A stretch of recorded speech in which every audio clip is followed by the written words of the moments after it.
అందరికీ నా నమస్కారాలండి.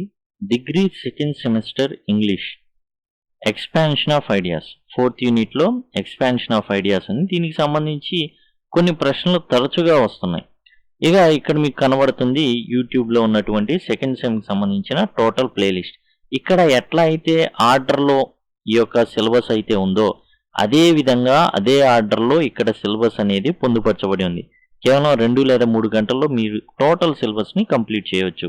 డిస్క్రిప్షన్లో లింక్ ఉంటుంది, దయచేసి గమనించండి. ఒకవేళ మీకు యాక్సెస్ చేయడం తెలియకపోతే ఈ యొక్క కామెంట్ సెక్షన్లో కనుక లింక్ పంపగలరు అంటే నేను ఖచ్చితంగా ఆ లింక్ని మీకు ప్రొవైడ్ చేస్తాను. ఎక్కువగా ఈ ఎక్స్పాన్షన్ ఆఫ్ ఐడియాస్లో birds of feather flock together, ఒకే రకమైన ఈకలు ఉన్నటువంటి లేదా ఒకే రకమైన రెక్కలు ఉన్న పక్షులు ఒకేసారి కలిసి ఉంటాయి అండ్ గాలిలో కూడా కలిసి ఉంటాయి, ఎగురుతాయి అనేసి, అంటే జీవనం సాగిస్తాయి. ఒకే రకమైన రెక్కలు ఉన్న పక్షులు అంటే ఏం లేదండి, ఒకే జాతి పక్షులు. ఏ గూటి పక్షులు ఆ గూటికి చేరతాయి అంటారే, అదనమాట. ఏ గూటి పక్షులు ఆ గూటికి చేరతాయి అంటారు. అదే birds of a feather flock together అంటే. చూడండి, ఈ జనరల్గా అడుగుతున్నారు. Birds of a feather flock together, necessity is the mother of invention, honesty is the best policy and variety is the spice of life. ఇవి ఎక్కువగా కనబడుతున్నాయి ఈ ఎక్స్పాన్షన్ ఆఫ్ ఐడియాలో. Already honesty is the best policy and variety is the spice of life, ఈ రెండు కూడా discuss చేయడం జరిగింది. అండ్ మీకు ప్లేలిస్ట్లో అందుబాటులో ఉంటుంది అది. అదిగోండి ఈ వీడియోలో expansion of ideas, variety is the spice of life, ఇక్కడ మీకు అది అందుబాటులో ఉంటుంది. And birds of a feather flock together అని చూద్దాం. ఏ గూటి పక్షులు ఆ గూటికి చేరతాయి. అసలు ఏంటి ఇది అర్థం అంటే సింపుల్గా మనం రాయొచ్చండి. ఏంటంటే ఇప్పుడు టీచర్స్ ఉన్నారనుకోండి, టీచర్స్తో స్నేహం చేస్తారు. లాయర్స్ ఉన్నారనుకోండి, లాయర్స్తో స్నేహం చేస్తారు. డిగ్రీ సెకండ్ సెమ్ విద్యార్థులు సెకండ్ సెమ్ విద్యార్థులతో స్నేహం చేస్తారు. ఎందుకని? సిలబస్ తెలుస్తుంది వాళ్ళకి, ఏమైనా తొందరగా ఇన్ఫర్మేషన్ తెలుస్తుంది, కంబైన్ స్టడీస్ చేయొచ్చు, డౌట్లు ఉంటే చెప్పుకోవచ్చు, ఒక వాట్సాప్ గ్రూప్ క్రియేట్ చేసుకొని అండ్ స్టడీస్ని కంటిన్యూ చేయొచ్చు. ఎందుకని? లాభం ఉంటుంది కాబట్టి. సమ ఉజ్జీలు సెకండ్ సెమ్కి సంబంధించి మాత్రమే వాళ్ళు మాట్లాడుకోవడానికి వీలు ఉంటుంది. వీళ్ళకి కొంత తెలుస్తుంది, వాళ్ళకి కొంత తెలుస్తుంది, ఇన్ఫర్మేషన్ షేరింగ్ ఉంటుంది. అట్లానే ఇక్కడ కూడా ఏంటంటే చూద్దాం. ఇది the saying birds of a feather flock together means the people who are similar tend to spend time together. ఒకే రకమైన వ్యక్తులు ఏం చేస్తారా అంటే సమయాన్ని గడుపుతారు వాళ్ళతో. ఒకే ఏజ్ ఉన్నవాళ్ళు, ఒకే వృత్తి చేసేవాళ్ళు, ఒకే తరగతిలో ఉన్నవాళ్ళు, వీళ్ళు వాళ్ళతో సమయాన్ని గడుపుతుంటారు. They share similar interest, hobbies, వాళ్ళకి సేమ్ గోల్స్ ఉంటాయి. People who are interest in sports make friends with who are interest in sports. ఎవరైతే స్పోర్ట్స్ ఇష్టమో, క్రికెట్ ఇష్టం అనుకోండి, క్రికెట్ వాళ్ళతోనే తిరుగుతూ ఉంటారు. Similarly people who are religious are likely to be friends with religious people. అలానే గుళ్ళకి దర్శించే వాళ్ళకి గుళ్ళని దర్శించేవాడే స్నేహం చేస్తూ ఉంటాడు. అంటే ఒకే రకమైన పద్ధతి కలిగిన వాళ్ళు స్నేహం చేయడానికి ఇదవుతారనమాట. మంచివాడు మంచివాడితో స్నేహం చేస్తే చెడ్డవాడు చెడ్డవాడితో స్నేహం చేస్తారు. తాగుబోతులతో స్నేహం చేస్తారనమాట. There are reasons for birds of a feather flock together. దీనికి కారణాలు ఉన్నాయి ఈ విధంగా ఏ గూటి పక్షులు ఆ గూటికి చేరడానికి. First, they have things to talk about. ముందు అసలు ఒక ఇష్యూ ఉంది వాళ్ళకి మాట్లాడడానికి. జనరల్గా ఒకళ్ళ దగ్గరికి వెళ్ళాం, ఏం మాట్లాడాలో తెలియదు. బాగున్నారా, పిల్లలు బాగున్నారా, అందరు బాగున్నారా, అంతే సింపుల్గా అందరు బాగున్నారా, నమస్తే, అందరు బాగున్నారా, ఇది జనరల్గా జరిగేది. కానీ ఇక్కడ ఒక టాపిక్ ఉంటుంది. సపోజ్ Sem2 అనుకో, ఏంది ఈసారి పేపర్ ఎలా ఇస్తాడంటావు, ఈ విధంగా మాటలు ఉంటాయి. ఈ ఎక్స్పాన్షన్ ఆఫ్ ఐడియాస్ ఎలా రాయాలి, ఎక్కడ మనకు మెటీరియల్ దొరుకుతుంది, ఈజీగా పాస్ మార్కులు రావాలంటే ఎట్లా, ఇవన్నీ కూడా మాట్లాడుకుంటాం. ఒక Sem2 ఇద్దరు కలిసినట్లయితే they can share their interest. వాళ్ళకి దేని మీద శ్రద్ధ ఉందో వాటిని షేర్ చేసుకుంటారు. అంతేకాకుండా హాబీస్, వాళ్ళ అలవాట్లు కూడా. తర్వాత, అరే నేను జనరల్గా ఎగ్జామ్ అయిపోగానే సినిమాకి వెళ్తాను, ఓ రియల్లీ నేను కూడా వస్తా, చెప్పు, అట్లా కలుస్తాయి అన్నమాట. Second, they feel comfortable with each other. వాళ్ళిద్దరు కూడా కంఫర్టబుల్ ఫీల్ అవుతారు ఆ రిలేషన్కి.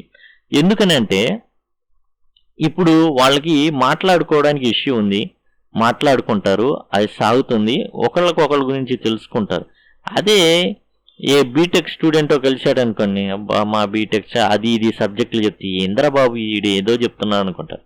They don't have to pretend to be some one. వాడు చెప్తుంటే అవునా, ఆహా ఈసీనా, ఆహా సీనా, సివిల్ ఇంజనీరింగా, ఇదేంది ఏదోలే, అవునా అవునా, ఈ విధంగా ఉంటుంది, యాక్ట్ చేయాల్సి ఉంటుంది, అన్కంఫర్టబుల్గా ఫీల్ అవుతాం. Third, they can support each other. ఒకరినొకరు సపోర్ట్ చేసుకుంటారు. ఈ ప్రశ్న చదువు గ్యారెంటీగా వచ్చింది. ఎక్స్పాన్షన్ ఆఫ్ ఐడియాస్ గురించి పెద్దగా సింపుల్గా రాయొచ్చు, ఇట్లా రాయొచ్చు. నువ్వు అనుకున్నది రఫ్లో రాసుకోవడం, ఏదైతే ఐడియాస్ వస్తాయో ఆ ఐడియాస్ని ప్రజెంట్ చేస్తే సరిపోతుంది. ఎలాంటి బట్టి పట్టాల్సిన అవసరం అయితే ఉండదు. ఎక్స్పాన్షన్ ఆఫ్ ఇట్లా చెప్పుకుంటారు. They can help each other through tough times. తప్పారనుకోండి, లేదా మార్కులు సరిగా రాలేదనుకోండి, betterment or something, they can try something. Okay, మంచి మెటీరియల్ తీసుకోవడం, లేకపోతే యూట్యూబ్లో వీడియోస్ చూడడం, ఎట్లానో వాళ్ళకి ఒకళ్ళు సాయం చేసుకుంటారు. And they can celebrate each others successes. అదే మంచి మార్కులు వచ్చినాయి అనుకోండి, ఇద్దరు ఆనందిస్తారే, నాకు మంచి గ్రేడ్ వచ్చింది, అది నాకు వచ్చింది, పార్టీ ఏది, పార్టీ లేదా పుష్ప అనొచ్చు అన్నమాట.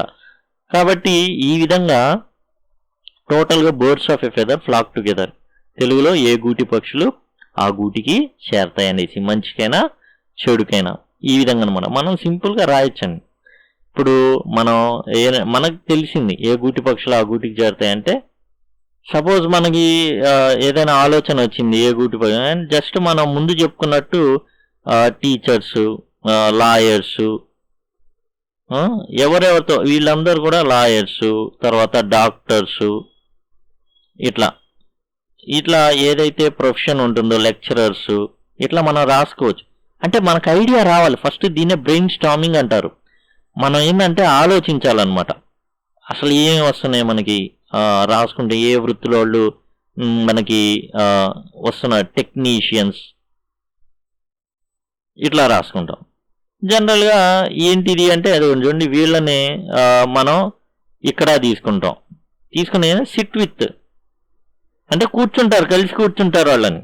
సెంటెన్సెస్ ఇట్లా సింపుల్గా మనం ఫామ్ చేసి, teachers sit with teachers, lawyers SIT with lawyers, doctors SIT with doctors, lectures SIT with lectures, technicians SIT with technicians. అంటే టీచర్ల దగ్గర కూర్చుంటారు, లాయర్స్ దగ్గర కూర్చుంటారు. అంతేకాదు సిట్ విత్ ఎందుకు, మీట్, లేకపోతే టాక్ టు. ఎందుకంటే వాళ్ళ దగ్గర టాపిక్ ఉంటుంది, సమస్యలు ఉంటాయి, సమాధానాలు కావాలి ప్రతి ఒక్కళ్ళకి. డిగ్రీ Sem2 వాళ్ళకి ప్రశ్నలు ఉన్నాయి వాళ్ళ దగ్గర, ఆ విద్యార్థులకి సమాధానాలు కావాలి. ఏం సమాధానం కావాలి, ఎలా పాస్ అవ్వాలి. కాబట్టి ఈ విధంగా teachers sit with teachers, lawyers talk to lawyers, doctors meet doctors, okay, lecturers sit with lecturers, technicians talk to technicians. Why they have similar interest. వాళ్ళ దగ్గర ఏమున్నాయంటే ఒకే రకమైన క్వశ్చన్స్ ఉన్నాయి, వాటికి సమాధానం కావాలి, అంతే. అది ఇంకా మనం ఏం చేయలేము, దానికి కష్టపడాలి, ఇట్లా అనుకుంటా ఉంటారు. ఈ విధంగా మీరు ట్రై చేయండి. ఎన్ని వస్తున్నాయి, సింపుల్గా 6-7 సెంటెన్సెస్ వస్తున్నాయి. ఇంకా ఫర్దర్గా కొంచెం ఆలోచించి మనం బుర్ర పెట్టి, అంటే ఇక్కడ మనం ఏం చేస్తాం, టైటిల్ పెడతాం. ఫస్ట్ మనం టైటిల్ ఏదైతే ఉందో మనం birds of feather flock together ఆ టైటిల్ పెట్టేస్తాం. తర్వాత ఇట్లా కొన్ని సెంటెన్స్ని మనం సింపుల్గా ఫామ్ చేసుకొని రఫ్లో రాసేసుకొని ఈ విధంగా ఫామ్ చేయాల్సి ఉంటుంది. దానివల్ల ఏంటంటే సులభంగా మనకి రాయడానికి ఈజీగా వస్తుంది. బట్టి చేయాల్సిన అవసరం అయితే లేదు. టోటల్ సిలబస్కి సంబంధించిన ప్లేలిస్ట్ ఏదైతే ఉందో ఆ లింక్ని మేము డిస్క్రిప్షన్లో ఇవ్వడం జరుగుతుంది. ఒకవేళ యాక్సెస్ చేయలేకపోతే లింక్ పంపగలరంటే ఖచ్చితంగా, అంటే కామెంట్ సెక్షన్లో కామెంట్ పెట్టినట్లయితే ఖచ్చితంగా పంపిస్తాను. Thanks a lot.